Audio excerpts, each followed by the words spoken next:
back everyone in this next tutorial class on determinant. In today's lecture, we will see the determinant of order 3 by 3. Course outcome. Course outcome is apply the concept of algebra to solve engineering related problems. So, let us see what are the learning outcomes.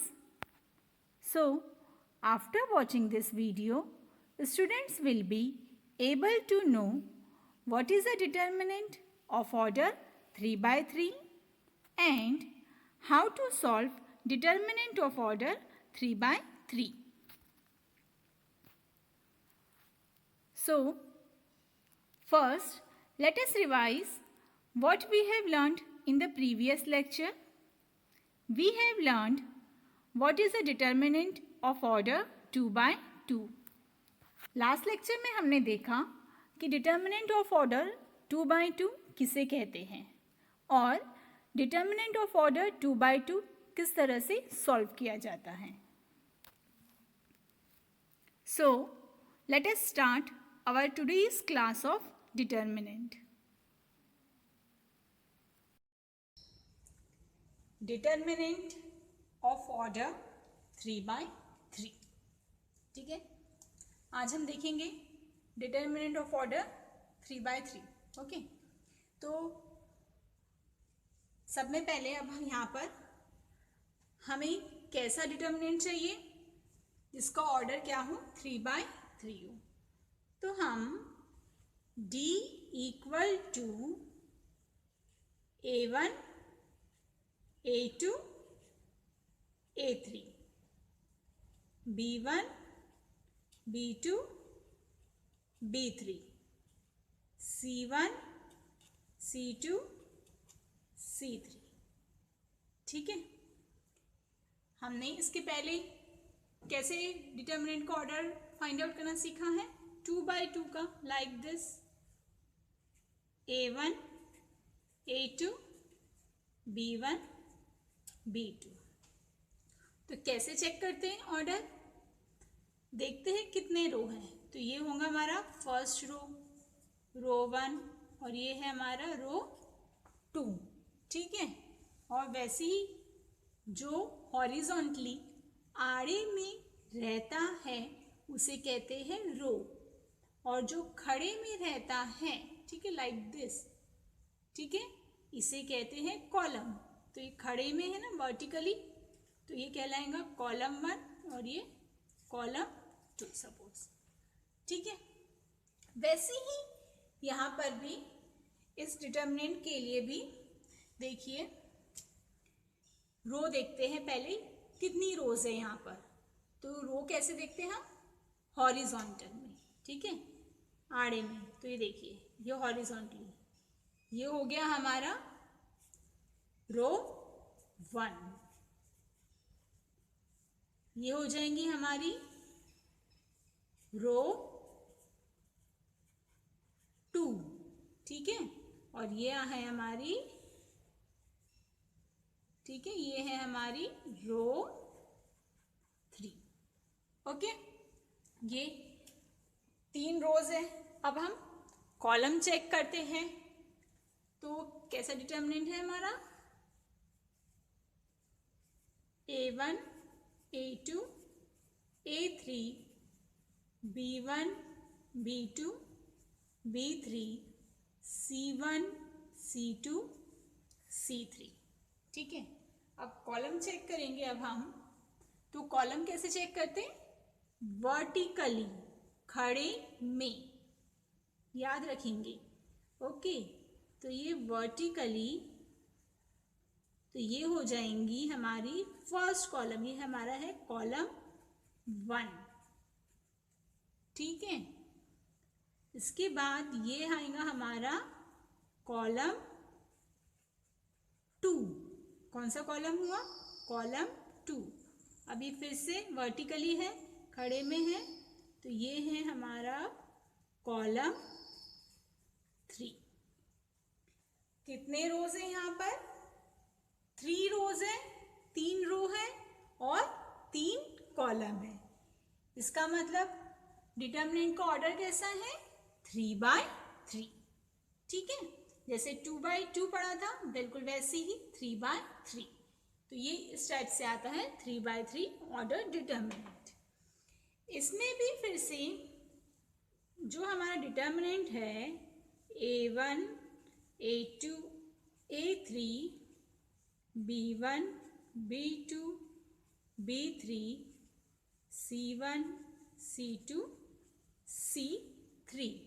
Okay, तो इसमें जो determinant है हमारा ये, तो मैंने पहले ही बताया था, ये देखिए ये फर्स्ट वाले, ये टॉप से लेके ये लास्ट तक, ये बॉटम तक के, ठीक है, ये जो आएंगी डायगोनल, इस डायगोनल को हम क्या कहते हैं? 2/2 डिटर्मिनेंट में हम क्या कहते थे उसे? Main diagonal. ओके, तो यहाँ पर भी ये हमारी कौन सी डायगोनल है? ये हमारी यहाँ पर भी मेन डायगोनल है। Okay, main diagonal. ठीक है, ये मेन डायगोनल हो गई। और यहाँ से या फिर यहाँ से, ठीक है, ऐसे इस तरह से स्टार्ट होके ये जो डायगोनल आएंगी हमारी रेड वाले से लिखी करी हुई, तो ये कौन सी डायगोनल कहलाती है? इस डायगोनल को हम कहते हैं सेकेंडरी डायगोनल। क्या कहते हैं इन्हें? Secondary diagonal. तो ये है हमारा determinant of order 3/3। 3/3 order determinant में हमें उनके साइन का भी बहुत ध्यान रखना पड़ता है। किसका? साइन का। तो यहाँ पर एक स्पेसिफिक, जैसे ये डिटर्मिनेंट दिए हुए हैं, इनके लिए एक साइन रहते हैं। साइन मीन्स जो फर्स्ट वाला एलिमेंट नंबर, मैंने आप लोग को बताया है कि डिटर्मिनेंट दो वर्टिकल लाइन, जिन्हें हम बार ब्रैकेट कहते हैं, बार मीन्स भी स्ट्रेट लाइन, इनके अंदर में ये जो लिखे हैं, तो ये नंबर्स या फिर वेरिएबल्स या कांस्टेंट जिसे कहते हैं, इन्हें हम कहते हैं एलिमेंट्स। इन्हें क्या कहते हैं हम? एलिमेंट्स। तो ये जो एलिमेंट्स हैं, इनके क्या होते हैं? साइन होते हैं। ठीक है, प्लस माइनस वाले साइन। तो फर्स्ट वाला जो एलिमेंट रहता है उसके लिए हमेशा पहले प्लस, प्लस के बाद फिर अब आप हॉरिजॉन्टली रो में या फिर आड़े में लिखिए, तो ऑल्टरनेट साइन, मतलब एक के बाद वाले एक साइन उल्टे साइन चलने देंगे, अपोजिट साइन चलने देंगे, या फिर खड़े में भी। जैसे प्लस के बाद क्या आएगा? माइनस, और माइनस के बाद प्लस, प्लस के बाद माइनस, माइनस के बाद प्लस, माइनस के बाद प्लस, माइनस के बाद प्लस, प्लस के बाद माइनस, यहाँ पर भी प्लस के बाद माइनस, प्लस के बाद माइनस, दोनों तरफ से माइनस के बाद प्लस। ठीक है, आप हॉरिजॉन्टल में देखेंगे या फिर वर्टिकली देखेंगे तो कैसे रहेंगे? एक के बाद एक, पहले प्लस फिर माइनस, प्लस माइनस, ऐसे साइन आते हैं। ओके, तो अब इन्हें भी याद रखना है, तो ज़्यादा कोई डिफिकल्ट नहीं है। कैसे याद रख सकते हैं हम? पहले प्लस लिख दो और उसके बाद में फिर प्लस के बाद माइनस, फिर माइनस के बाद प्लस, इस तरह से हम लिखते जाएंगे। ठीक है, तो ये क्या रहते हैं? साइन रहता है किसका? 3/3 ऑर्डर डिटर्मिनेंट का। अब हम देखते हैं कि 3/3 ऑर्डर डिटर्मिनेंट की वैल्यू कैसे फाइंड करते हैं। जैसे कि हमने 2/2 में भी देखा था वैल्यू कैसे फाइंड आउट की जाती है, तो अब यहाँ पर 3/3 ऑर्डर डिटर्मिनेंट के लिए देखते हैं। Value of determinant of order 3/3। अब हम 3/3 डिटर्मिनेंट के लिए वैल्यू कैसे फाइंड आउट करते हैं ये सीखेंगे। ओके, तो देखिए एक डिटर्मिनेंट है हमारे पास A1, A2, A3, B1, B2, B3, C1, C2, C3।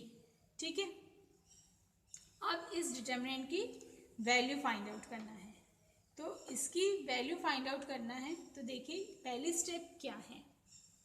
तो इसकी जब वैल्यू फाइंड आउट करना है तो हम इस डिटर्मिनेंट की वैल्यू कैसे फाइंड आउट करेंगे, रो वाइज। मतलब ये है हमारा रो हॉरिजॉन्टल में। तो हमें पहले फर्स्ट रो देखना है। तो फर्स्ट रो में फर्स्ट एलिमेंट कौन सा है, पहला एलिमेंट कौन सा है, A1। ठीक है, तो फर्स्ट रो का आपने फर्स्ट एलिमेंट लिया A1। जब हमने यहाँ पे फर्स्ट एलिमेंट A1 लिख दिया तो फिर उसके खड़े में या फिर आड़े में, ठीक है, या फिर बोल सकते हैं उसके करस्पॉन्डिंग जो भी रो और कॉलम में लिखा हुआ है वह डिलीट हो जाता है। ठीक है, A1 यहाँ लिखा है तो जहाँ पर भी लिखा रहेगा वो A1 के साथ में जो बाकी नंबर्स दिख रहे हैं, एलिमेंट्स दिख रहे हैं, उनको क्या कर देना है, डिलीट कर देना है। तो अभी आपको क्या दिखाई दे रहा है, सिर्फ B2, B3, C2, C3। ठीक है, समझ में आया, ये दिखाई दे रहे हैं चार एलिमेंट्स, चार नंबर्स कह सकते हैं आप। तो इन चार नंबर्स को हमें कहाँ लिखना है, डिटर्मिनेंट साइन के अंदर। कैसे लिखेंगे, डिटर्मिनेंट का साइन देंगे, क्या लिखेंगे, B2, B3, C2, C3। Okay, पहले रो के फर्स्ट रो का पहला नंबर, पहला एलिमेंट लिखेंगे और वह नंबर जहाँ आता है, ठीक है, उसका करस्पॉन्डिंग रो, मतलब उसके साथ में जो रो दिखाई दे रहा है और कॉलम दिखाई दे रहा है उसको छुपा देना है, डिलीट कर देना है, मानना है ऐसा। और फिर बचे हुए जो नंबर्स रहेंगे उन्हें डिटर्मिनेंट का साइन लगा के लिखना है। ठीक है, अभी मैंने आप लोग को साइन लिखाया था, क्या लिखाया था, साइन। कैसे साइन थे हमारे, पहले वाले टर्म के लिए प्लस, दूसरे के लिए माइनस, प्लस, ऐसी था। ठीक है, तो ये जो साइन है तो A1 के लिए कौन सा साइन आता है, प्लस। तो अगर प्लस का साइन रहा तो नहीं लिखा तो भी चलता है, क्योंकि ऑटोमेटिकली पहले से ही क्या होता है, वो प्लस का ही साइन कंसिडर होता है। अगर किसी ने बोला कि 2 नंबर, तो 2 मतलब 2 बोला सिर्फ, तो प्लस ही 2 रहेगा। अगर सपोज -2 बोला जाए तो वो -2 अलग वैल्यू हो जाती है। ठीक है, 2 मतलब वहाँ पे कोई ऐसा नहीं कि -2 है, वो 2 मतलब हम नॉर्मली क्या ले लेते हैं, +2 ही है वो। समझ में आया, वैसे ही ये जो प्लस है यहाँ पर नहीं लिखा तो भी चलता है। ठीक है, इसके बाद फर्स्ट रो का दूसरा एलिमेंट कौन सा है, दूसरा नंबर क्या है, B1।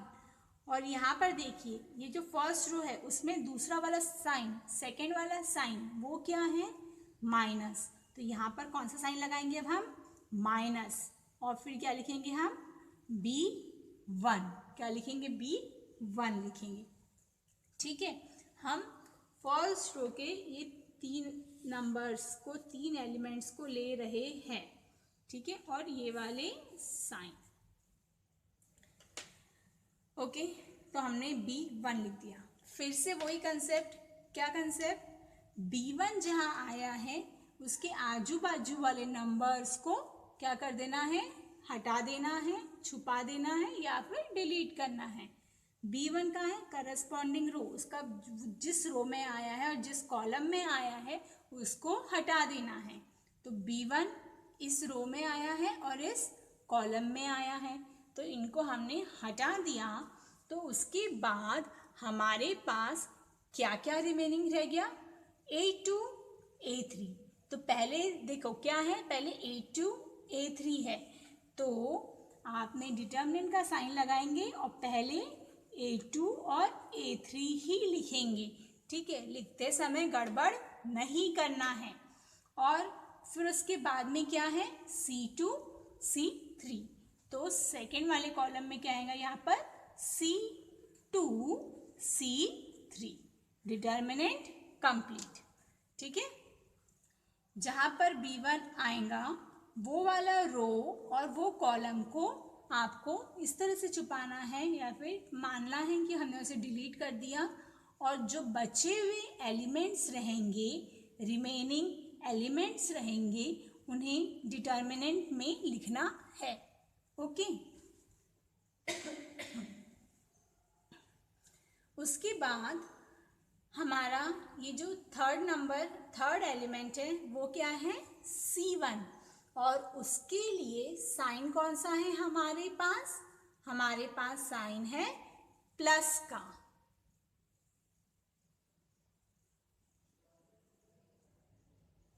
तो प्लस का साइन है तो यहाँ पर क्या आएगा प्लस, और कौन सा एलिमेंट है, क्या नंबर लिखा हुआ है C1।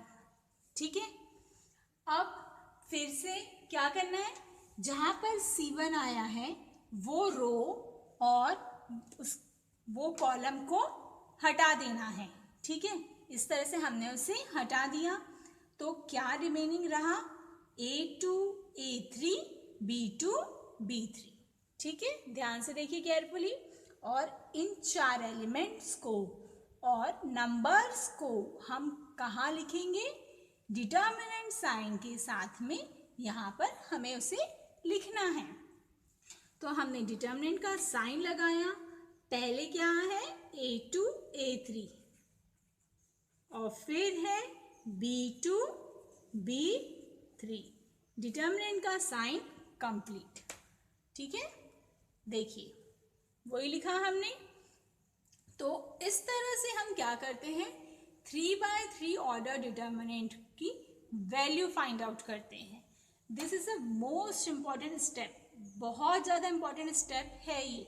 ठीक है, तो ये स्टेप को समझने के लिए आप 10 बार वीडियो को रिवाइंड करते जाइए, फिर से पीछे आते जाइए और ध्यान से सुनिए मैंने क्या कहा है, कहाँ पर क्या करना है। ठीक है, और उन्हें अपने माइंड में अच्छे से डाल लीजिए, और आपको भी उसी तरह से उसे याद रखना है। ये हमने कर लिया। उसके बाद देखिए अब इसको और सॉल्व करना रहेगा, तो इसको आगे सॉल्व करने की क्या मेथड है? यस, इसको आगे सॉल्व करने के लिए हमें A1 को जैसे का वैसा ही लिखना है। ठीक है, और हम क्या करेंगे, हाँ अब ये हमारे पास 2/2 डिटर्मिनेंट जो आया है उसे क्या करेंगे, सॉल्व करेंगे, और इन्हें सॉल्व करना हमें आता है। कैसे करते हैं? सिंपली क्रॉस मल्टीप्लिकेशन करके करते हैं ना सॉल्व। ठीक है, हाँ, तो इन दोनों टर्म का मल्टीप्लिकेशन B2 C3। ठीक है, उसके बाद हमेशा कौन सा साइन? माइनस का साइन, फिर B3 C2। ठीक है, ब्रैकेट कंप्लीट। उसके बाद यहाँ पर है माइनस B1, ब्रैकेट दिया, फिर से क्या करेंगे अब हम? क्रॉस मल्टीप्लिकेशन, इन दोनों टर्म का मल्टीप्लिकेशन और ये दोनों टर्म का मल्टीप्लिकेशन। तो यहाँ पर आएगा A2 C3 minus A3 C2, bracket complete, plus C1। ठीक है, फिर से 2/2 डिटर्मिनेंट है हमारे पास, इन्हें सॉल्व करेंगे। इन्हें सॉल्व करने के लिए क्या करना है? फिर से क्रॉस मल्टीप्लिकेशन। ठीक है, तो यहाँ पर क्या आएगा अब? A2 B3, फिर माइनस साइन, फिर ये दोनों का मल्टीप्लिकेशन A3 B2। ओके, तो इस तरह से हम क्या सॉल्व करते हैं? 3/3 ऑर्डर डिटर्मिनेंट। ठीक है, 3/3 ऑर्डर डिटर्मिनेंट की वैल्यू हम इस तरह से फाइंड आउट करते हैं। ओके, और ये स्टेप हमेशा लिखना कंपलसरी है। जब भी 3/3 ऑर्डर डिटर्मिनेंट दिखा कहीं पे भी तो ये स्टेप लिखना ही है। आगे का हम कैलसी में सॉल्व कर सकते हैं, बट ये स्टेप लिखना कंपलसरी है। ठीक है, तो आप लोग ध्यान से इसे 10 बार देखेंगे वीडियो को, जिससे आपको और अच्छे से समझ में आए।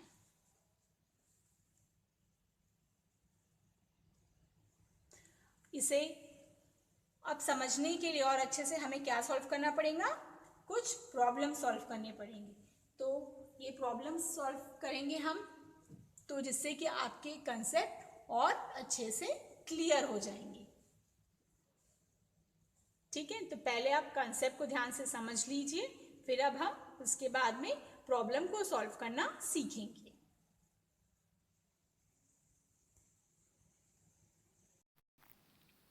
So, let us summarize what we have learned today. We have learned what is the determinant of order 3 by 3. आज हमने देखा कि determinant of order 3 by 3 किसे कहते हैं, and concept to solve a determinant of order 3 by 3. और हमने देखा कि 3 by 3 determinants की प्रॉब्लम को किस तरह से सॉल्व किया जाता है। Program outcomes. अब हम देखते हैं आज हमने जो सीखा उसके ऊपर से कौन कौन से पीओ यहाँ पर सेटिस्फाइड होते हैं। The first PO is basic knowledge. इसमें 3 by 3 ऑर्डर डिटर्मिनेंट का बेसिक नॉलेज हमें यहाँ मिला आज, इसलिए हमारा फर्स्ट पीओ सेटिस्फाइड होता है। Second one is discipline knowledge. हमने आज जो 3 by 3 डिटर्मिनेंट सॉल्व किया उसे यूज़ करते हुए हम आगे के प्रॉब्लम को सॉल्व करेंगे, तो हमारा सेकेंड पीओ भी यहाँ पर सेटिस्फाइड होता है। PO 8 individual and team work. इस टॉपिक के ऊपर आपको माइक्रो प्रोजेक्ट सॉल्व करते हैं आप लोग, इसलिए वो आप लोग इंडिविजुअली भी कर सकते हैं और टीम में भी कर सकते हैं, इसलिए हमारा यहाँ पर पीओ 8 भी सेटिस्फाइड होता है। Communication PO 9। जब हम माइक्रो प्रोजेक्ट का प्रेजेंटेशन करते हैं तब आप उसमें कम्युनिकेट करते हैं एक दूसरे से, तो हमारा पीओ 9 भी सेटिस्फाइड होता है। Then PO 10 life long learning. Life long learning में आप लोग जब आगे की फील्ड में जाते हैं, इंजीनियरिंग रिलेटेड प्रॉब्लम को सॉल्व करना रहता है, तो आप लोग इस टॉपिक का यूज़ करते हैं, तो इसलिए हमारा पीओ 10 भी यहाँ पर सेटिस्फाइड होता है। Our upcoming topic is how to solve determinant of order 3 by 3. Thank you for watching this video.